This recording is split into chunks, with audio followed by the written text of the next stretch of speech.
భక్తివన్న ప్రేక్షకులకు శుభోదయం. 19/1/2026 స్వస్తి శ్రీ చాంద్రమానం విశ్వావసునామ సంవత్సరం ఉత్తరాయణం శశర ఋతువు మాఘమాసం శుక్లపక్ష శుద్ధ పాడ్యమి సోమవారం.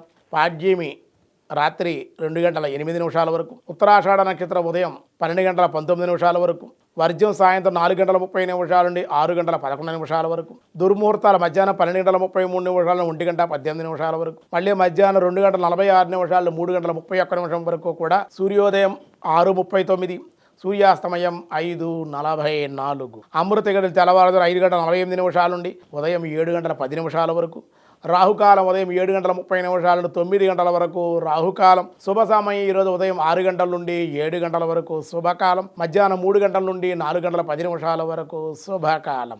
వజ్రయోగం రాత్రి 9:31, కిస్తుంకరణం మధ్యాహ్నం 1:41, భవ రాత్రి 2:08. ఈ రోజు నుండి కూడా మాఘమాసం ప్రారంభం. అయితే దినారంభ చక్రంలో ఈరోజు ముందుగా మేషరాశి వారి మిశ్రమ లాభాలు, స్వల్ప ధనలాభం, ఉద్యోగంలో కొంచెం మార్పులు ఉండే అవకాశం, ఇబ్బందులు కూడా ఉండే అవకాశాలు ఉన్నాయి. వృషభ రాశి వారికి దైవ దర్శనాలు, ప్రయాణాల వల్ల అనవసరపు ఖర్చులు ఉండే అవకాశం ఉంది. మిథున రాశి వారి కార్యానుకూలతలో, గృహంలో ధన వాహన లాభాలు. కర్కాటక రాశి వారి ఉద్యోగ వ్యాపారాల్లో మార్పులు, ఉద్యోగంలో బదిలీలు లేదా ప్రమోషన్లకు కూడా అవకాశం ఉంది. సింహరాశి వారికి కుటుంబానందం, వివాహ ప్రయత్నానుకూలతలు. కన్యారాశి వారి చేయి వృత్తి వ్యాపారంలో స్వల్ప లాభము, ఆనందము. తులారాశి వారికి అనుకోని ప్రయాణ అవకాశాలు లేదా మార్పులకి అవకాశం ఉంది. వృశ్చిక రాశి రుణదాతల యొక్క ఒత్తిడి, ధనమునకు ఇబ్బందులు. ధనుసు రాశి వారికి వ్యవసాయ వ్యాపార లాభాలు, విదేశీ ప్రయాణ అనుకూలతలు. మకర రాశి నూతన వ్యాపార లాభాలు, ఉద్యోగంలో అభివృద్ధి. కుంభరాశి వారి మిశ్రమ ఫలితాలు, దైవ దర్శనాలు, ఆరాధన చేయడం అన్ని విధాలుగా అనుకూలం. మీనరాశి వారి వృత్తి ఉద్యోగాలలో మార్పులు, బదిలీలు ఉండే అవకాశం ఉంది. ఈ రోజు నుండి కూడా మాఘమాసం ప్రారంభమైంది. మాఘము అంటే అఘము, అఘము అంటే పాపము. ఆ పాపాలు పోగొట్టే మాసాలలో మాఘమాసం ఒకటి.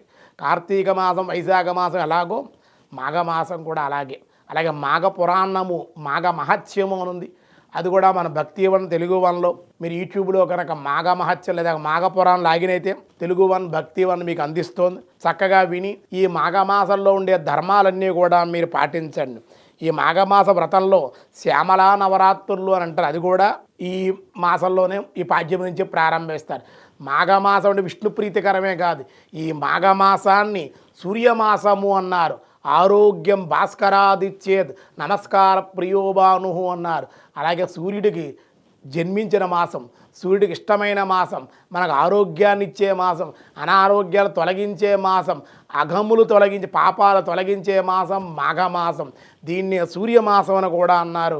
కాబట్టి అటువంటి మాఘమాసాన్ని ఈరోజు నుండి కూడా అందరూ కూడా ప్రారంభించి నిరంతరం కూడా భగవద్ ఆరాధన, దర్శనము, అర్చనాదులు, మాఘ పురాణ శ్రవణాన్ని కూడా అందరూ కూడా ఆచరించి తరించండి.